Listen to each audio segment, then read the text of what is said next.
Bonjour les amis, alors une courte vidéo sans introduction comme vous avez pu voir pour parler d'une information relayée par Jeux Vidéo Magazine, une information ou plutôt une rumeur je dirais, qui a été distillée par un certain Chris Granell. Chris Granell, donc c'est un ancien employé, on va dire de studio spécialisé dans les jeux pour PlayStation.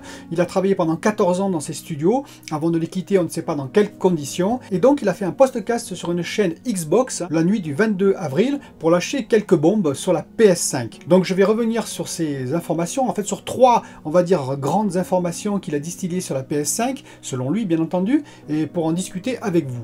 La première information qu'il a distillée, c'est que la PS5 est moins puissante que la Xbox Series X. Bon ben ça on le savait déjà, hein. Je veux dire c'est pas une grande information. La Xbox Series X c'est 12 teraflops, la PlayStation ben on le sait que c'est 10 teraflops, et si vous regardez une de mes précédentes vidéos, je pense que ce sera plutôt autour de 9 teraflops en continu. C'est pas une grande information, et les teraflops, est-ce que ça va vraiment jouer sur le résultat final? C'est là une grande question. La seconde information qu'il a distillée, c'est plutôt vers Sony, c'est-à-dire qu'ils sont en train selon lui de reproduire le syndrome de la PS3. C'était quoi le syndrome de la PS3? Eh bien ils ont eu un très grand succès sur la PS2 comme on sait, et donc ils l'ont joué, on va dire entre guillemets, un peu cool pour la PS3, c'est-à-dire qu'ils ont pris leur temps.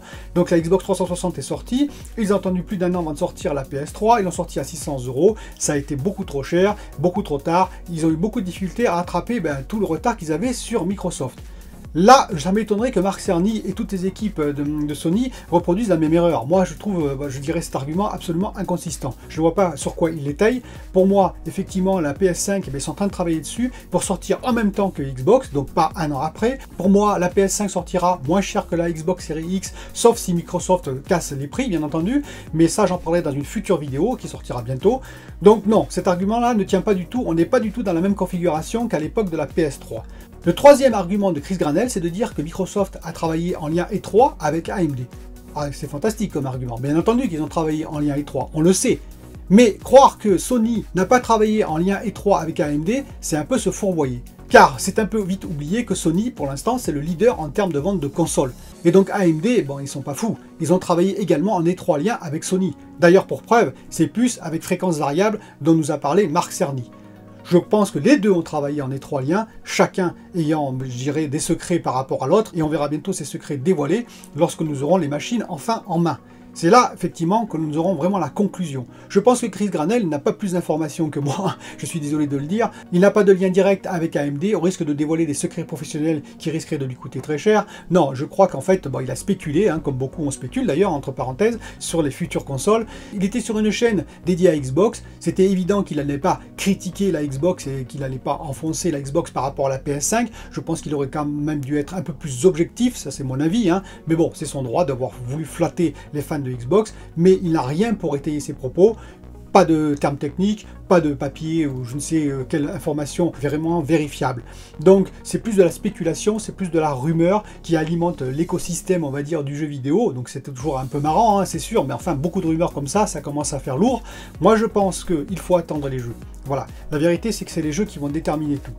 Il faut savoir que si, hormis les exclus, si les jeux tiers, on va comparer les jeux tiers, bien entendu les jeux qui vont être sur toutes les plateformes, si les jeux sont équivalents entre la PS5 et la Xbox Series X, ça pourra poser problème à la Xbox Series X. Pourquoi? Parce qu'elle risque d'être vendue quand même plus cher à terme que la PS5. Si jamais les jeux sont bien mieux, en tout cas mieux sur la Xbox Series X, des jeux équivalents, là effectivement le pari de Microsoft pourrait être gagnant.